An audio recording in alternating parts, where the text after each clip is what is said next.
The Carver Estate, San Francisco, a mansion of glass and quiet arrogance, overlooking a city that gleamed like a jewel beneath dusk's fading light. Inside its marble halls, portraits of the Carver lineage hung in a boastful line, each painted with the same confident brushstroke of pride. Malcolm and Vivian Carver, the elegant rulers of this empire of steel and software known as Carver Technologies, ruled not just their company, but the emotional climate of their family with precision and favoritism dressed as love. Their elder son, Ethan Carver, was the golden mark of every conversation, prodigy of charm, intellect, and success. Every word about him sparkled with pride. Ethan closed a deal today. Ethan made the Forbes list. Ethan is what the Carver name stands for. Then there was Liam Carver, the invisible shadow in the background, the quiet heartbeat no one cared to count. Where Ethan's footsteps echoed in celebration, Liam's were an afterthought fading into silence. Liam spent his evenings in the dim study tucked beneath East Wing, his workshop of failed blueprints and endless sketches of ideas too hopeful for his parents' world. The faint hum of a soldering iron, the smell of copper and paper dust, that was his comfort. No applause, no praise. Only the whispered encouragements of Aunt Beatrice Carver, Malcolm's elder sister, who had long been exiled from the family boardroom for being too sentimental, too honest. She often visited him while the others attended parties on Nob Hill or charity galas downtown. You don't need their applause, Liam, she would say softly, placing a trembling yet warm hand over his. When truth finally shows, it burns brighter than gold. Liam smiled faintly, but never believed it. Years of silent rejection hardened even the most innocent hearts. Ethan was the hero, the heir, the Carver masterpiece. Liam was the misprint. The family's vast $8 million coastal villa glowed each night with luxury and laughter that never reached Liam's door. Ethan, with his tailored suits and effortless grace, was the guest of every elite table. Malcolm and Vivian, wrapped in the illusion of control, poured their love into the sun that reflected their ambition back at them. The younger son, the quiet one, was treated like a responsibility, not a pride. Yet in that silence, Liam built, dream by dream, small prototypes for devices that could harness clean energy from tidal motion. Carver Technologies, built on Liam's late grandfather's original patents, once carried that same passion for innovation before greed replaced vision. Beatrice, who had been there when those founding papers were signed decades earlier, never forgot what Malcolm and Vivian tried so hard to bury. The night of the graduation gala at a San Francisco rooftop, the skyline shimmered beneath a sea of yellow bulbs and champagne flutes. The city looked alive, spinning with pride and vanity. The Carvers arrived in impeccable fashion, stepping out of their sleek Audi as cameras flashed. Ethan, wearing a dark suit that caught every drop of light, was the center of admiration. Liam followed quietly, adjusting his modest blazer, blending into the crowd's indifference. The gala was not just a celebration of Ethan's latest achievement, a new artificial intelligence milestone under Carver Technologies, but a public reaffirmation of his position as the rising Carver legacy. The mayor attended,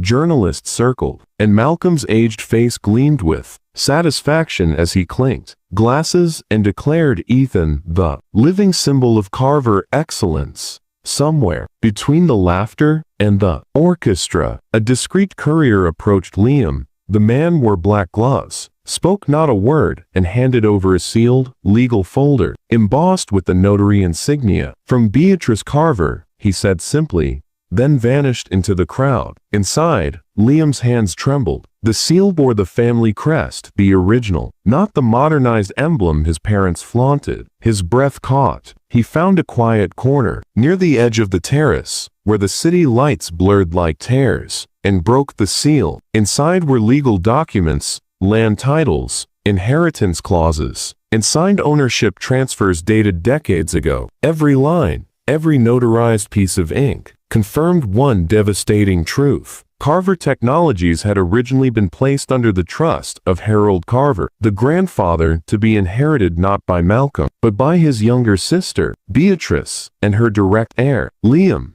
The company's rightful lineage had been stolen through suppressed papers, quiet cover-ups, and legal manipulation, orchestrated by Malcolm's counsel after Harold's death. Liam felt the world lurch beneath him. For a moment, he couldn't breathe. The orchestra's elegant notes felt far away. Every word from his father, "You'll never carry this family's legacy," reverberated in his skull, only now sounding like a cruel comedy. He found Aunt Beatrice near the balcony, her eyes wet but peaceful, a knowing smile faintly trembling at the corner of her lips. "You were meant to know tonight," she whispered, voice barely rising over the crowd's applause for Ethan. "They took everything, but truth finds its hour. This is yours, Liam. Always was." Inside the hall, the master of ceremonies called for silence as the spotlight centered on Ethan Carver. His voice reflected pure confidence. "To my family," he began, "for believing in the dream that drives Carver Technologies forward." Cheers erupted. Malcolm and Vivian nodded proudly, but this time, the applause didn't sound like victory. It sounded hollow, dissonant against Liam's heartbeat. His fingers gripped the folder tighter as he stepped forward, each stride echoing like thunder across a marble floor built on lies. The crowd turned, whispers rising like wind over still water. Ethan paused, his smile flickering. "Excuse me," Liam said, voice steady, though his hands shook. The mic captured the tremor of conviction. "Before you continue, there's something that should have been said long ago." Malcolm's smug expression froze. Vivian blinked, confused. A silence began to ripple. Liam held up the folder, the seal visible to every camera, flashing. "This," he continued, "is the original ownership deed of Carver Technologies, signed by Harold Carver. It proves the company was never legally inherited by you, father, or by you, Ethan. It belongs to Aunt Beatrice, and through her, to me."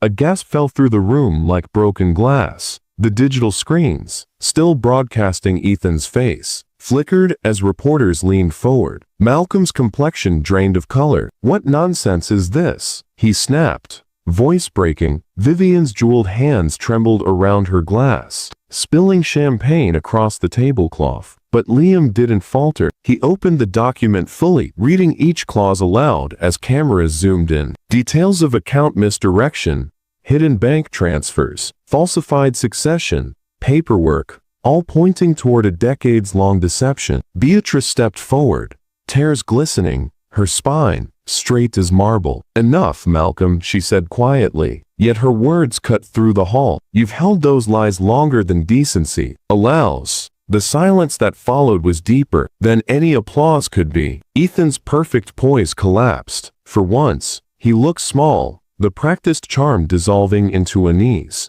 The audience sat frozen, witnessing an empire fracture in real time. Then, slowly, one hand began to clap. Hesitant, uncertain, followed by another, and another, until the hall filled with an unsteady but growing wave of applause. It wasn't for the Carver brand, not for Ethan, not for prestige. It was for Liam, the quiet, unseen son who had just redefined what truth meant. Malcolm stumbled back, collapsing into a chair, hollow-eyed. Vivian looked away, unable to meet her younger son's gaze. Ethan, tears of humiliation threatening to shatter his composure, stepped forward as if to protest. But the microphone was already in Beatrice's hand. "This family lost its heart the day it chose pride over honesty," she said gently. "Liam has restored it tonight, under the rooftop lights, with the whole city of San Francisco shimmering below." Liam stood beside his aunt. No longer the forgotten son, no longer the quiet failure buried in someone else's shadow. For the first time, he felt the weight of truth lift from his shoulders, leaving behind only a flame that burned, clear and righteous. He looked out over the crowd, some ashamed, some inspired, all silent, and said softly, "I didn't steal anything. I just took back what was always meant to shine." Beatrice smiled, her frail hand finding his. The crowd erupted again, this time not in confusion, but in respect. In that roar of applause, somewhere between justice and redemption, Liam finally understood his aunt's words. His eyes glistened as he whispered to her through the applause, with a trembling smile, "You were right, Aunt B. I was never a failure." Beatrice's voice, quiet and proud, completed the truth.